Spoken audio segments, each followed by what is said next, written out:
Today, I have a really great interview about the carnivore diet and fasting, and I'm so excited to share it with you. If you're new here, I'm delighted to meet you. I've experienced radical healing on a carnivore diet, and I'm so excited to help you do the same. Today, I had the pleasure of speaking to Raymond Nazon, who's a 5 year carnivore veteran and faster who has completely transformed his body and his health.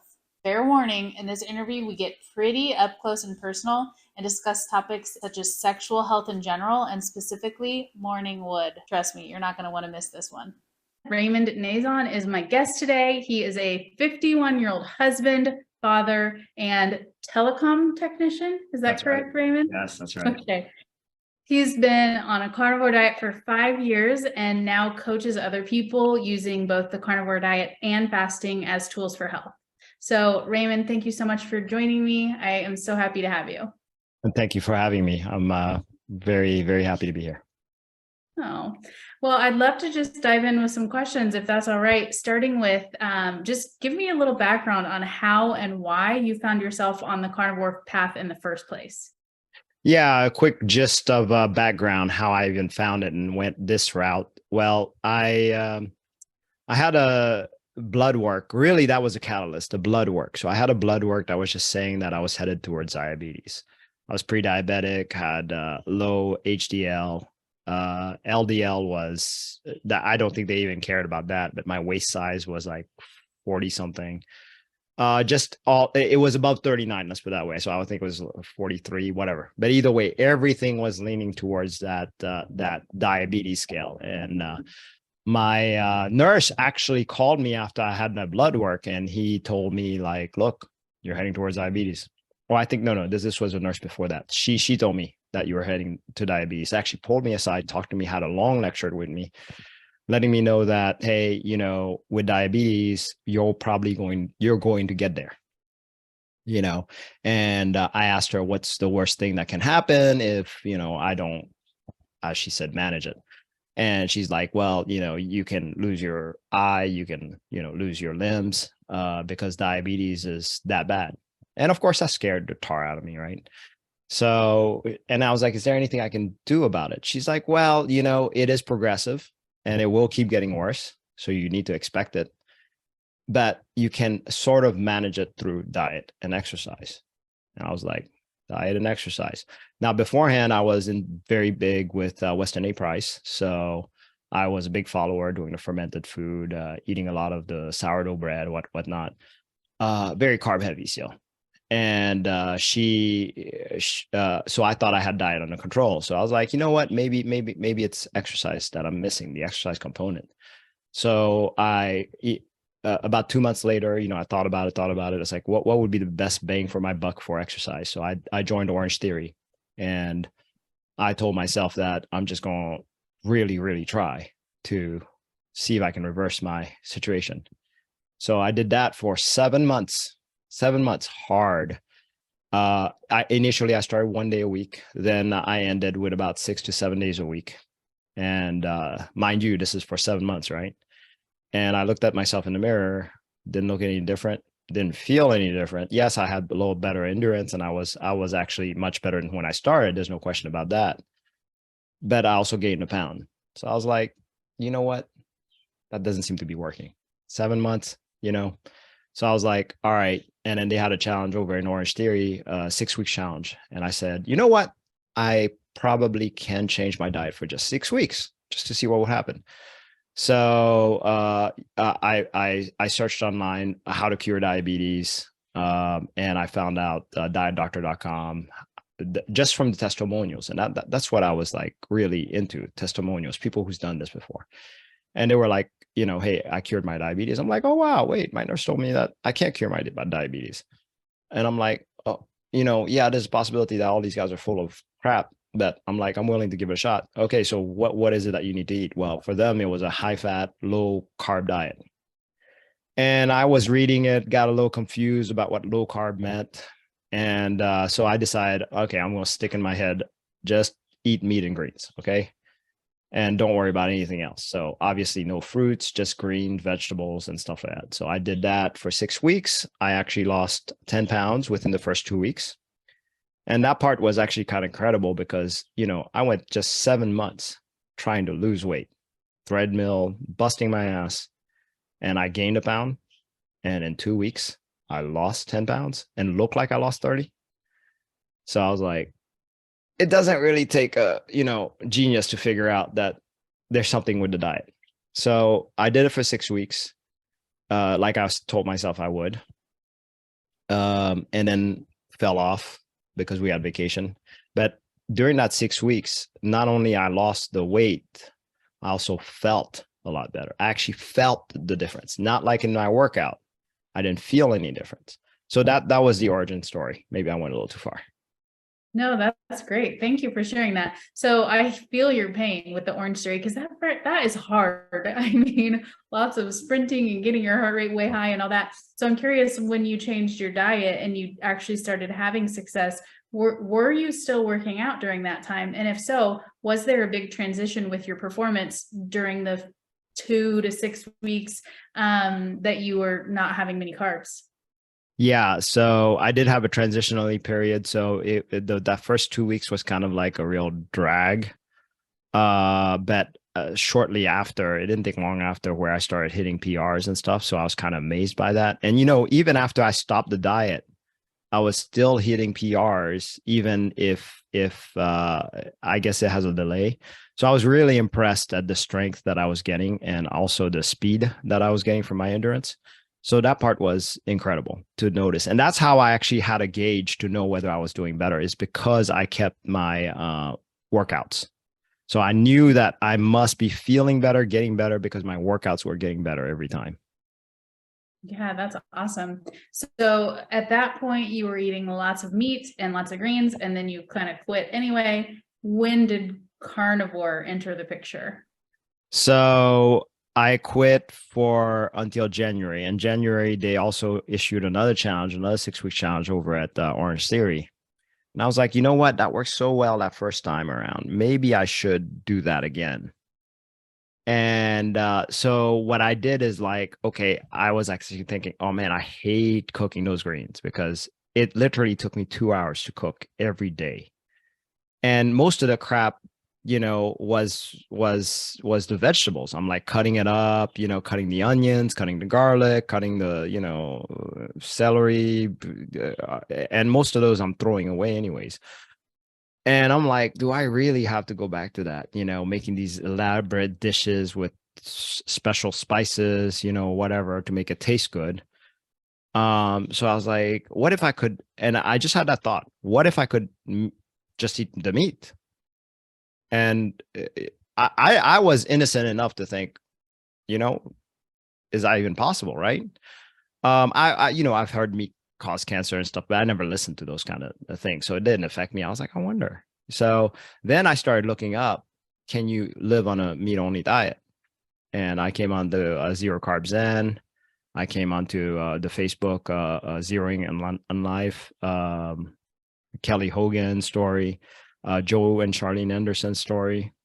And I was like, wow, if somebody can do it for 20 years, sure enough, I could do it for 6 weeks. Right. So I started asking my nurse, friends, colleagues, all of them were like immediately like, you are going to die if you do this. You're not going to be able to poop. You're going to have a heart attack. And then they'll tell me stories of, one of them even told me a story of the guy who lived in the desert and didn't have a choice but to eat meat, and he ended up dying. And I'm like, did he die because he ate meat? Or did he die because he was in the desert? Yeah. It's just funny how you hear these stories, right? So, and I'm like, well, what about the Inuits? Oh, they're special breed. Oh, they're not human beings? Oh, okay. Well, what, did they not bleed red or something? Is that what it is? Is that why they can only eat meat? They're like, no, no, no, no, no. You don't understand. There's just different genetic types. It worked for them. I'm like, well, then why can't it work for me? So, after hearing all their arguments, and their failure of like, everybody would go from, when I make a proof like that, they'll go from, oh, well, look at the blue zone. The blue zone, you want to live a long life, you want to follow what they do. And, my nurse was so insistent on me going to the Mediterranean diet. And I was like, I don't like this stuff. I'm trying to avoid cooking more. I just want to cook meat. So I was like, screw it. I'm not gonna listen to anybody else. I'm just gonna like go for it. I'm like, it's only 6 weeks. Okay, yeah. And I even told him if I die of a heart attack, you can laugh at me. So I did it for 6 weeks, and I actually kept that one going. But during that 6 weeks, and it was late, it was weird. I had the worst carnivore keto flu of my life. I felt draggy. And it felt like a flu. I felt all my bones ache. Just everything was just terrible. But I was feeling great before then when I was actually starting and doing it. And this thing hit me, and so that scared the tar out of me, right? Oh, I also made the mistake of, doing some testing, blood work, and calcium score test. My blood work came out really bad. Cholesterol was sky high. Um, Blood pressure was sky high, worse than it was ever before. Just all kinds of things on the marker. That was. I mean, if I knew that before, I would have. If somebody would have told me that, hey, your blood markers are going to be like crap when you first start. Imagine you're redoing your engine. It's like. So I wasn't worried about it, but I did. So I stopped. I had the worst calcium coronary artery scan, because he told me if that goes clear, then you're fine. But it wasn't. I was at 700. So, I'm like on my widowmaker too. So we're talking about I should be dead right now. So I quit, and I stayed kind of low carbish. And then I saw Dr. Baker. That's when he first went to Joe Rogan. And then he issued a challenge trial of N=1 at the time. I missed the August one, but I hit the September one. And when I did the September one, I went 3 months carnivore, which that's what he wanted, and tracked everything, including morning wood. That was an unusual one that he said about, because that actually really, really got me, because I was having weeks at a time where I wouldn't have morning wood. So when I started tracking it and went on carnivore, I started getting it again. So, for a man, this is a big deal, right? So, well, you may not know as a woman, but I can imagine. just take my word for it, okay? So, yeah. So to get that back it would have been worse just for that. But here's the thing: after 3 months, I was like, doing it clean. Everything started working again. I still had the diverticulitis. I forgot about the diverticulitis. That was one of my most serious ailments, but I didn't think that could be cured either. I thought I'd have to have bowel surgery for that, but even that was settling a little bit during the 3 months. Just a lot of other problems was starting to settle. So I saw a lot of hope, but I was like, I can't do the carnivore diet forever. And I was like, maybe I can add some onions and garlic, and I'll be good. I can do it from there. So I did that, and after the 3 months, just celebrate. I did that, and I couldn't sleep for 3 days. And I just stayed wide awake because I had heartburn the whole time. It was terrible. Mm-hmm. And a realization came for me at that time. It was like, look, dude, I can have this 5 minutes of pleasure, but for a 3-day cost, is it really worth it? Just for a little bit of onions and garlic? Is that really going to light me up? And it's not even something that I really cared that much about. So, I made that realization. I was like, you know what? I'm going to stay on the diet day to day. If I want something, I may get it, but I'm just going to stick on my diet. And well, here I am 5 years later. So. Wow. Lots of starts and stops and restarts. Yeah. That's awesome. Yeah. So there was a lot in there. I want to circle back a little bit to a couple of things. So you mentioned you got your labs done and they were terrible. At what point into the carnivore diet was that? How many weeks or months had you been in? And for someone else who's newly starting a carnivore diet, how long would you suggest that they wait before they get labs done? Yeah, I was getting my labs done, checked every, let me see. Actually, after the weekend, after the 6 weeks, I would get my lab checked just to see how I'm doing. So, which was way too often. I just got crazy looking at labs, thinking labs was the way to go, right? But it's my fault. And also, I was checking my blood pressure. I was taking my measurements, weight, all of that. I was just obsessing. For any newbies, I would say chill out on that, because any of this can stop you. Any of this. And to me, it's not a fair judgment, because we're kind of throwing we're changing our bodies to a different body. What do we expect? All of a sudden, our stellar blood work just happens overnight.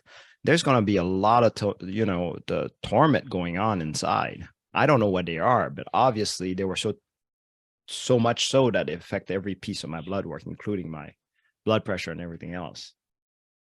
So I would say a safe bet is 6 months. Mm. Okay.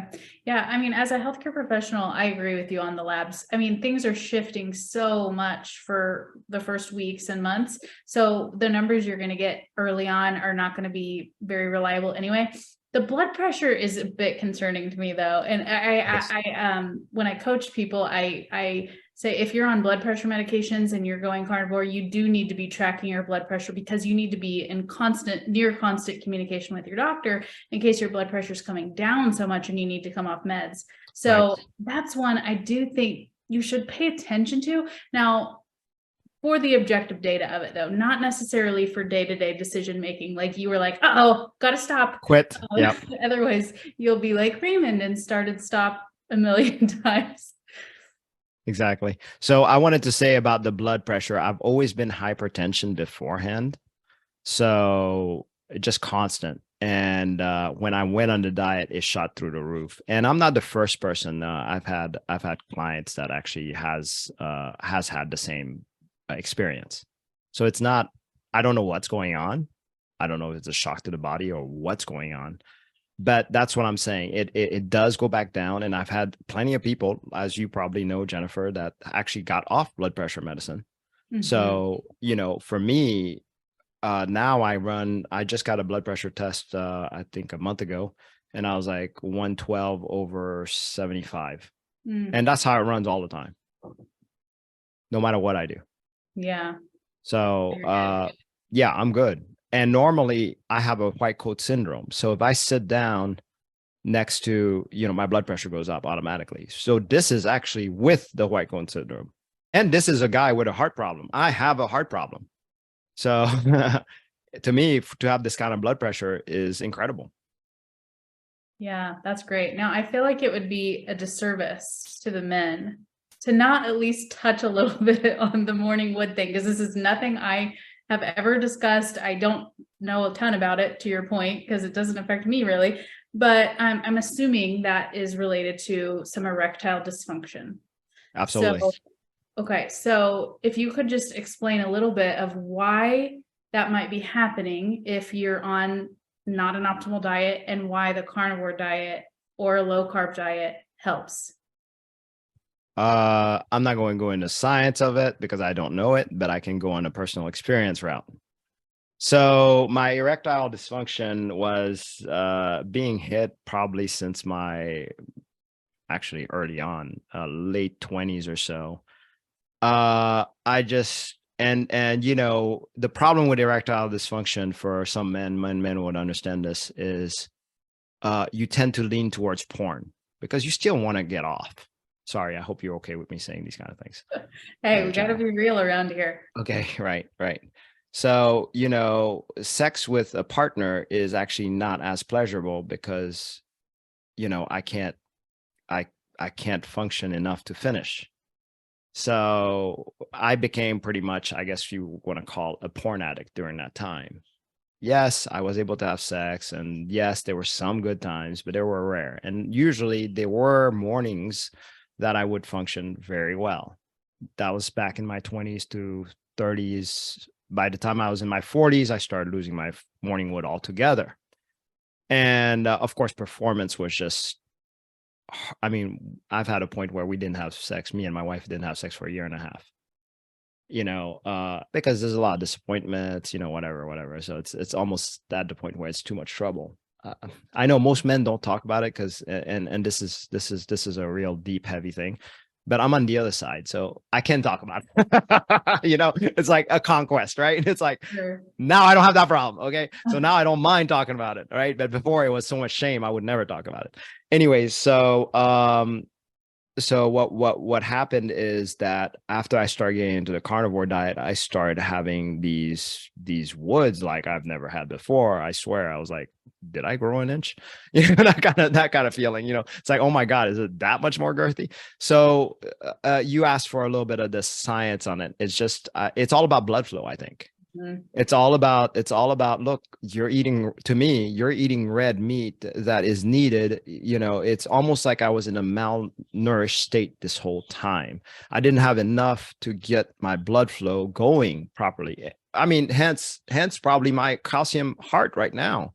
Blood is not going through properly where my body needs to go through. So as I started eating better, I started getting that, and which probably involves something about oxygen, nitrous oxide, whatever you want to call it, but whatever helps down there. And to me, that's also a sign of health. I even took it a step further last year. I wanted to focus, and now I've been focusing for it, probably not, yeah, a little bit last year, kind of more this year than anything else. I've been focusing very much on sexual health because I felt like I hit everything I could on carnivore and fasting now. The only piece missing is that I want to be back there when I was in my teens, feeling that sexual health before all the other stuff started hindering it. So now I'm starting to experiment with certain herbal stuff, which is unheard of because, I went 4 years carnivore only, no supplements. So now I'm willing to try out supplements to see what that's going to do, because I feel like sexual health is the other ingredient that we're missing that we can actually promote our health. And for my thought behind it was a non-reproductive male or female means nature has no need for you. So you will grow old. So in my mind is I want to make sure that I can reproduce and I can feel that I can, and I want to. So that includes the love, oxytocin, the flirting, all of that is all very important. So I'm focusing very much on that whole dynamic right now. Okay, I can't say I've ever had a carnivore interview that went that direction. So thank you for going there. I appreciate Okay. it. Sure. Now, let's kind of bring it back for just a moment. Lots of people are going to ask, okay, well, you're talking about the carnivore diet, but what does that actually mean? So in your case, what do you eat? In my case, what I eat is mostly ribeye and a side plate of cheese. That's my staple, but I will have chicken, I will have eggs, I will have bacon, just some seafood, shrimp. I will have other meats, but they are not my staple. They are very occasional. Okay. And let's shift into fasting. I know you are very well known in the carnivore space for fasting. So when did you start including that in your lifestyle? Yeah, so I actually started including that before I became full carnivore. So when I was on the low carb end, they promoted the typical fasting 16-8, kind of like the keto world did. So I started practicing that after I read about Dr. Jason Fung, and built my way up to the point where I realized, wow, fasting with a nourished feasting on carnivore diet works like magical. Now, I want to reiterate, the carnivore always comes first for me. We have to be in a nourished state before we can fast. Okay, I want to dig into that a little bit more, but what is your fasting regimen? What does that look like these Yeah. days? My fasting regimen these days, and I used to do this for a while. I used to do 6 months out of the year where I would do alternate day fasting. So every other day eating, whether it's rolling 48 or just alternate day where it's like 32 to 41 hours for 6 months. And then the last 6 months was no fasting, just following hunger cues. So that was more like OMADs. OMADs, two MADs. But right now, I decided I'm just going to stick with the alternate day fast. This is my first year of doing it consistently with little breaks here and there. As far as I just went on a cruise, I just went to KetoCon. Those made daily eating during that time. And it's a good time to catch up. But I really love that style of alternate day eating. So when you sit down to a meal and you've not eaten for 2 days, are you eating a ton? No. So for 41 hours to be exact, actually. So no, not at all. So first of all, when you're eating a ton, you're not actually ready for the fast. Your body actually wants to eat pretty much the same that you normally eat. Now, you got it right when you're actually eating normal size meals, even after you fast that long. I'm not a big faster. I've shared this a little bit with my followers that because I have a history of binge eating, I definitely have not mastered fasting. I'm sure you could help me with that, and we can dig into that at a later time. But I'm just curious then, for someone who's not a master at this, how do you make sure you're getting enough calories if you're not having like a big feast when you are eating? That's where priming comes in. And this is what I teach. I teach people how to prime, which is pretty much eating until your body tells you stop eating so much, so often. So you're eating 3 meals plus per day. And I've got it down to a formula. So I'll give you the example of priming. So 3+ meals a day for the first week. The second week, you're doing 3 meals a day. Now, this is the big criteria. If you're a coffee drinker or a tea drinker, you would always have that for dessert. And every meal that you eat is to stuff point.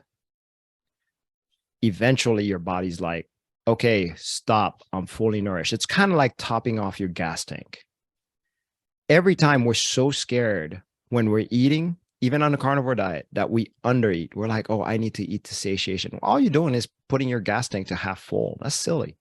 Fill it up all the way to the top and then start draining it. See, you got to prime first. Once you prime, then you can, it takes a long time to get you down, because all you're doing, all you have to do from there is whenever it goes down a little bit, you're just eating a little bit and it goes right back up. So the initial part is so important, that priming is.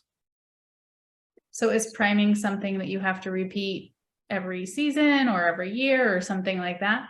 Great question. So no. So what it is that there are times, for example, that's why I do take the time when I have these opportunities like cruises and all that, that I'll just take a time where I eat 2 to 3 meals for a week. And that's my little prime. But no, I actually discourage you doing it too much, because then you're going to create the opposite effect. So too much eating can create a problem. You just got back from a cruise. I'd love Yeah. to hear any tips on how to eat on a cruise when there's just food everywhere. There's food everywhere, but there's meat everywhere. That's what I love about it. There's eggs, there's burger meat. They usually have like a roast beef, cooking in the background where you can just cut. And I'm just like, oh, give it to me without the bun and just give me as much as you can. And they do. They'll give you as much meat as you can. I have no problems eating carnivore on the ship. It was awesome. And I ate often, and I enjoyed it. It was great. Yeah, that sounds awesome. I'm ready to go on one. I know there is seed oils in them, but look, guys, don't freak out about that. Okay. That little amount, as a matter of fact, as you can tell, I have a little bit of acne from it. So I am affected by it. So what? It's like, you're just going to have to know what the price is going to be later on. And it's okay. It's not a big deal. Your body's going to heal from that. We've already trashed our body this much. The point is to get your health so high that, yes, it's going to take a hit still, but it can recoup again. Just go back to your normal diet when you're back at home. Yeah. Speaking of healing, what kind of medical or chronic issues have you reversed or at least helped on a carnivore diet with fasting? Well, the biggest one that mattered to me was my diverticulitis. So diverticulitis flare-ups are just horrible.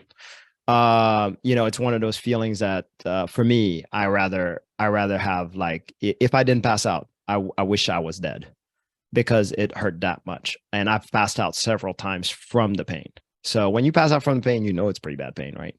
Mm. And it feels like somebody put a corkscrew up the wrong end and started twisting and going back up and down on it. And it's just the worst feeling in the world. So having flare-ups like that was a constant nightmare for me. I always was scared when my next flare-up would happen. And with the carnivore diet, it didn't per se just cure it. Again, I will never use the word cure, but it lessened it so much that I really don't care. The flare-up's there. I know it's there, but it's manageable. It's not something that was so painful like before, that I felt like I was dying and I felt like I had to go to the emergency room now. And for me, and this is a personal thing, so I'm not going to say for whoever else is going through this, personal thing, I would rather die than get my colon cut out and have the potential of being on an ileostomic bag. That's just me. Okay. So this is my trying everything I can so that I don't have to get anything cut out of me. This speaks to me so much because as a physical therapist in a hospital setting, one of the things I see most is patients that come in with diverticulitis, Oh which wow. if you don't know, for those of you watching, if you don't know what diverticulitis is, a simple explanation is they're little diverticula, little pouches in the intestines, and if they become infected because a little piece of fibrous food or something like that gets in there, they become inflamed, and it's clearly very painful, like you explained, and painful enough that people end up in the hospital for it all the time. And sometimes it's just pain, sometimes it's bloating, sometimes it's severe Bleeding. constipation. I mean, it can be kind of a whole mix of those things. And it's crazy because these patients, when they're in the hospital, they're put on a zero fiber diet. Now, it's not carnivore, it's like sugar-free jello and Mm. water and broth, which whatever, but zero fiber. And then sometimes I'll ask them, okay, what did the doctor tell you to do as far as fiber once you're better? And they say, well, they said that this problem is because I'm not getting enough fiber. So I know it doesn't make sense, but right now they said no fiber, but then I'm supposed to add back fiber. And I mean, you can understand why it's this vicious cycle. They're back in the hospital, no fiber diet, back on fiber, back in the hospital. I mean, it's just continuous, and then ultimately leads to having a section of their intestines removed so that they hopefully stop having these issues. But then of course they will have some other issue due to malabsorption or something like that. It's so hard to work in the hospital knowing what we know. And I know you can't fix it, but I just feel like I have to tell somebody. I love that you told that story and that you do relate with my situation. That feels good. A lot of people don't even know what that is, so I'm glad you went into that. Oh yeah, it's a thing. Yeah. Okay, now let's talk about your family. So you've been doing this for, gosh, 5 years, right? Yes. So do they also eat this way? No, September will make 6 years actually, but no, they do not. My wife did try it for 2 months and it worked wonders for her, but she freaked out. She's like, I can't eat like this forever. I love my sugar and everything else so much. And my son's tried it and he had it where he was giving away his candy during Halloween and during special things. But my wife, like, I'm not gonna be the only one eating this way. So she kind of got him to, get back on the standard diet. Mm, My daughter did try it for a little bit also, so they all felt the possibility. So they all do know that it works for them too. mm, And to me, that's enough power right there, that they have it where it's like, hey, they know what to write themselves. And my son right now is actually wanting to, do rock climbing, and he's 13, so he's at the age where he wants to build muscle, look good and stuff. So he's actually really considering going back. But again, if my wife could stop feeding him, like, a little bit of bread here and there, he probably would do it again. yeah, I have had another interviewee kind of express the same thing of she has her children do a carnivore diet and she understands they've got their own free will and they may not do it forever, Right. but they now have this baseline knowledge of how they feel and how to go back to it if they choose to. So I love Yes. that, empowering them Yes. to be able to do that in the Yeah. future when and if they're ready. Exactly. And it's really up to their decision. I'm not going to be forceful. Yes, I'm a coach, but I am not forceful about it. This is a personal life decision. I've done it for reasons differently than any of my family would, because it's not for their health. I did it because of life and death matter. So Mm, there's a different story. So for them, it's more like just like feel good benefit. So um, one of the things that my wife benefit had was mental health, actually. So she always was plagued with super high anxiety and even borderline bipolar, and all of that left. It was amazing to witness it. So yeah, dang, just wasn't quite enough for her to stick with it, at least not then. Sometimes you got to not get the timing right. Well, there is exactly that. So you have to remember. So for somebody who's played with mental issues, that affect others, but not really themselves, it's going to be even that much harder. It almost has to be personal. It has to be where they feel it, and they have to feel the benefit. So for her, she didn't realize that she's treating all of us great, and she's like, much happier and all that. So it wasn't enough to give up the sweets and that lull of having her coffee and all that stuff too, with cream and sugar. So I get it. There is a big pull on wanting carbs and sugar. I was an addict too, so, and she won't admit that she's an addict, so there you go. Yeah, I understand that. So as a coach, when you're just kind of explaining simply to someone, what do you say are the benefits of carnivore and fasting? The importance of carnivore by itself, I think, is to get your body back into a fully nourished state. Many of us, including us being fat, are malnourished. And remember, I'm saying malnourished, not undernourished, malnourished, meaning we have too much of something that the body feels unusable, so it just stores it as fat. So when you start eating the proper ratios, I don't even want to say ratios of meat because it's not really true. It's more like what your body wants. So you know how sometimes you feel like you want more fat than you want protein, or some days you want more protein than fat. Your body's calling out for what it wants.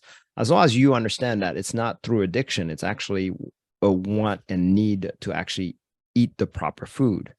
Once we get to that state, then fasting becomes imminent. Instant. It's just like, all right, your body pushes back at you and says, stop feeding me because I'm good. I got everything I need. And I think that that's what the mistake that a lot of people do. We eat the carnivore diet like it's a diet. So we undereat it. So then there's no chance of ever getting yourself fully saturated and fully nourished so that you can see fasting. The benefits of fasting is obvious. We're not grazing animals. We are animals that need food seldomly. And when we do have it seldomly, we actually act in a more efficient state. I've always said this: a hungry lion is much more dangerous, faster.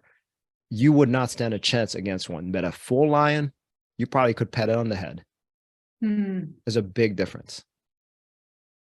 Yeah, good point. Kind of goes back to what you're talking about with the whole virility thing too, being Yes. able to continually reproduce. Yes. And I believe all of that is very important. Now, of course, yes, we all do have to worry about the part of aging. And for anybody who wants to read about, to me, Dr. Fung is a great resource. There's many other resources like Dr. Walter Longo, but he's kind of like more on the vegetarian side. There's many good research for, I don't want to call it reverse aging. A lot of people call it reverse aging. What I like to call it is your proper self at that age. That is what all of us have the capability of being. So we aren't supposed to look this old at certain age. That's what I'm trying to say. That is unnatural. We age faster than we normally do because we eat the wrong things. Yeah, well, you're definitely defying aging, Mr. Almost 51. You look great. Thank you. Now, when you have a client who says, I've tried fasting before, and for this 10 million reasons, it just doesn't work for me. What are your suggestions for those people? Or do you think fasting just really isn't for some people? I believe fasting is for everyone. Here's the thing.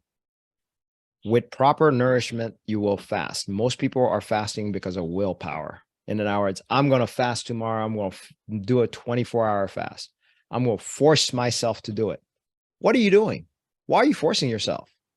It should come where I don't want to say it should come totally naturally and you're not hungry the whole time. No, you're hungry, but it's like, no big deal. It's kind of like, I'll give you an example. You ever felt like right after you ate and, a couple hours goes by, you're a little chummy, but if you had to cook a 7-course meal, you wouldn't do it because you're just too lazy. That feeling should be all the way through the whole 23, 24 hours.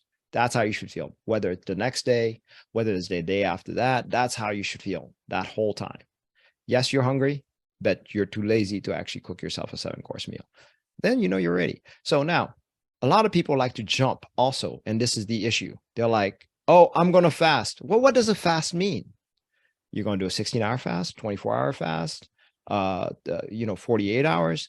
What does a fast mean? Is it after 3 hours after you ate? Because technically that can be a fast too. Is it 12 hours the next day? So my thing is I started putting it in view that we all are really mainly in the fasted state than the feasting state. The feasting state only lasts maybe at the most an hour. I mean, you could eat for a whole hour. Most people don't, right?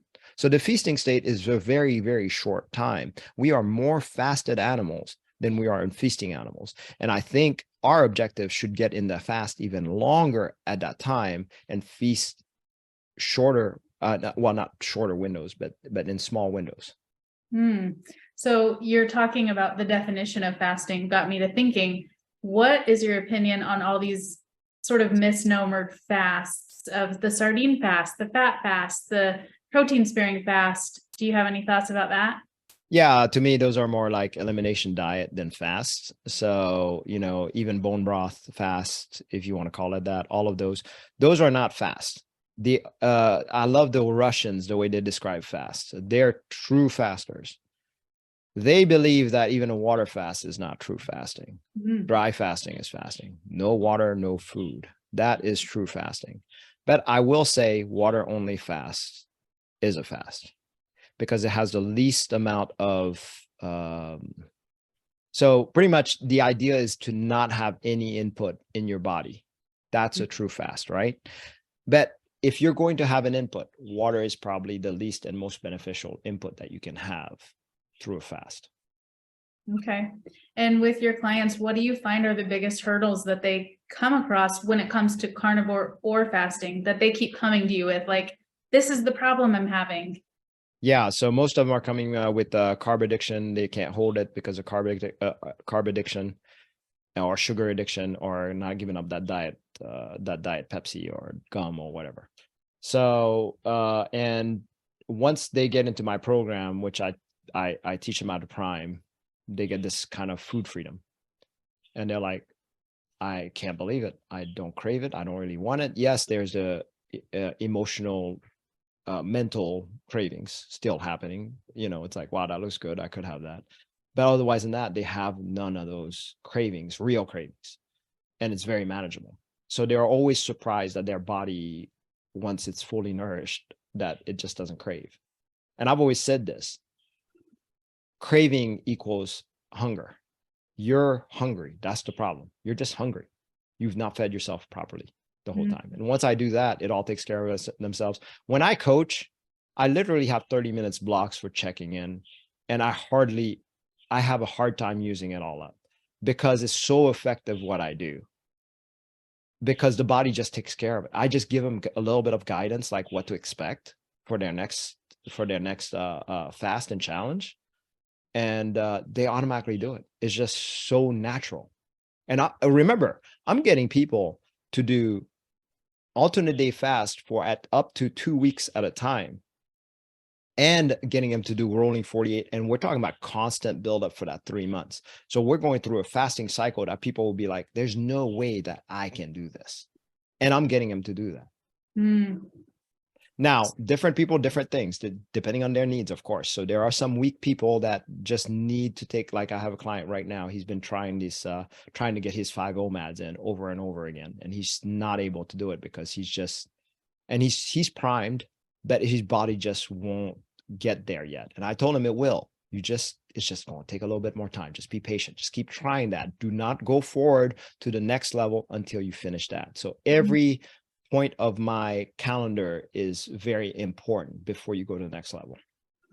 Okay. So do you think that the inability to fast and do these OMADs, is it ever mental, not necessarily physical, for those that maybe had a history of disordered eating? Yeah. So it's mostly physical. Okay.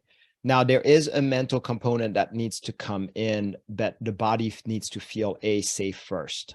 Then the mental starts coming in afterwards. That's why there needs to be repetition sometimes in some of the things you do.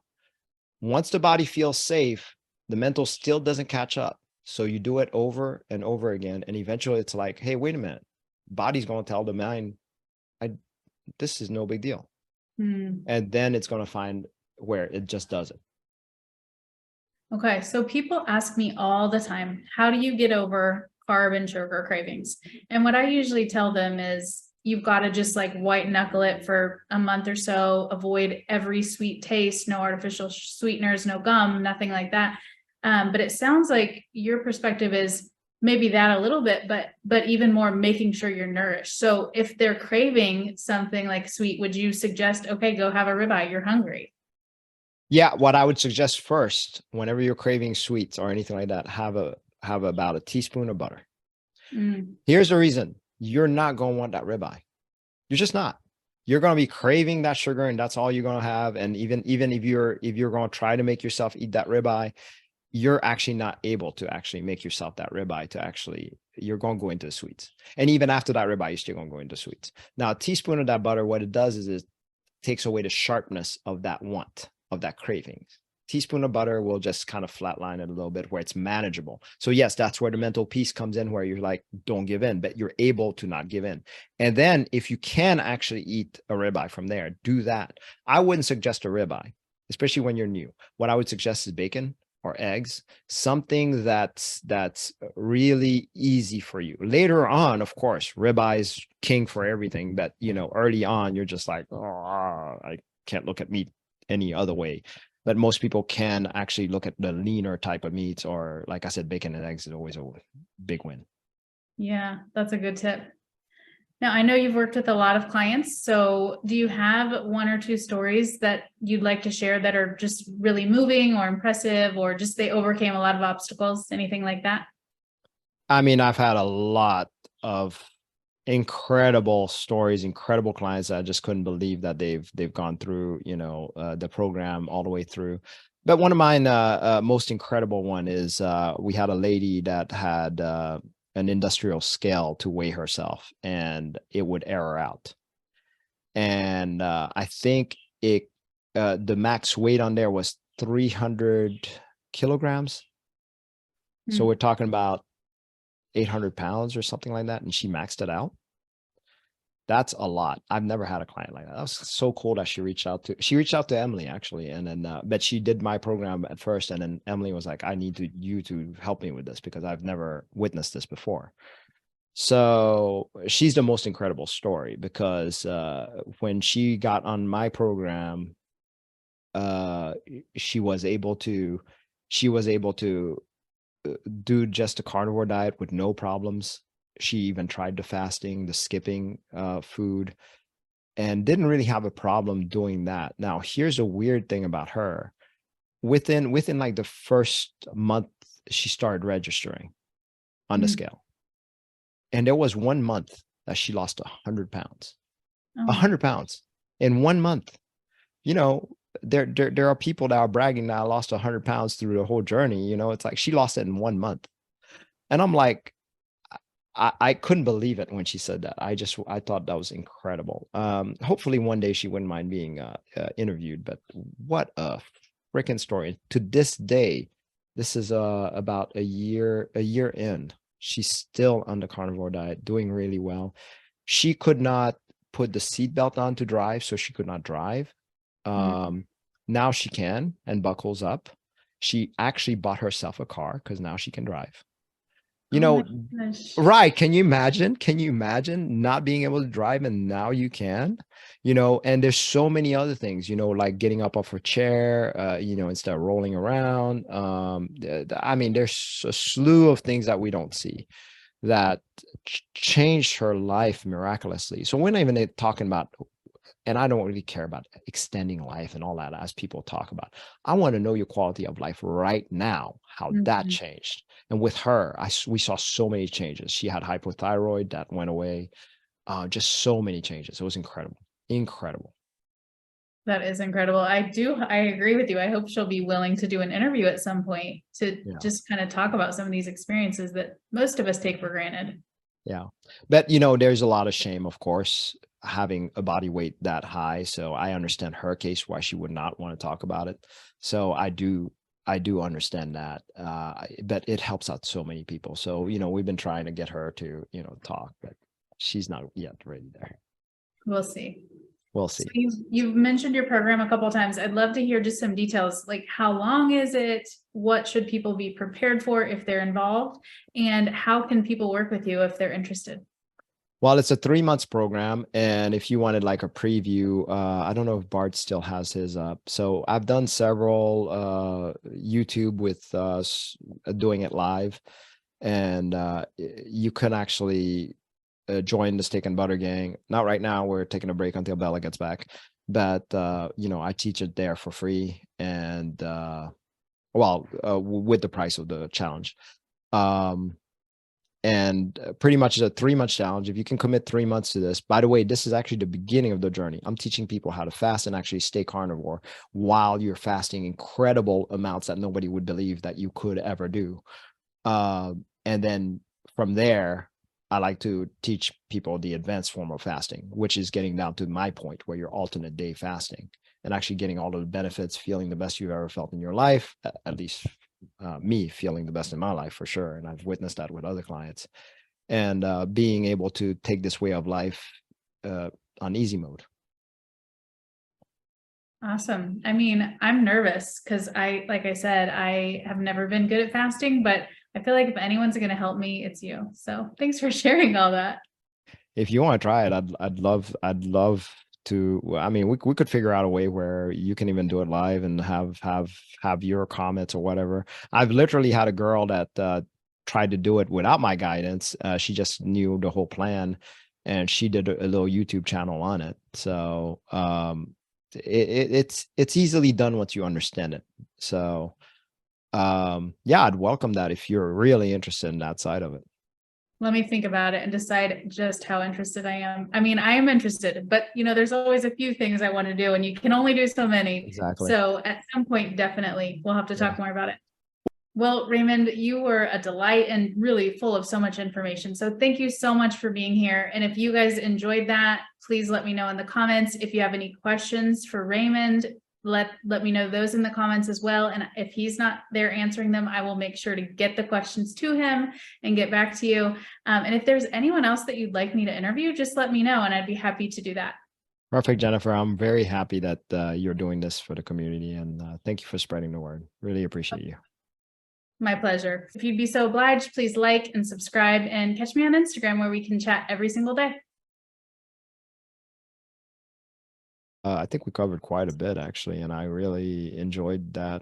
Probably a little too much on some things. You might want to edit out the sex talk, but anyways. I actually really want to keep that in. I feel like that's really important.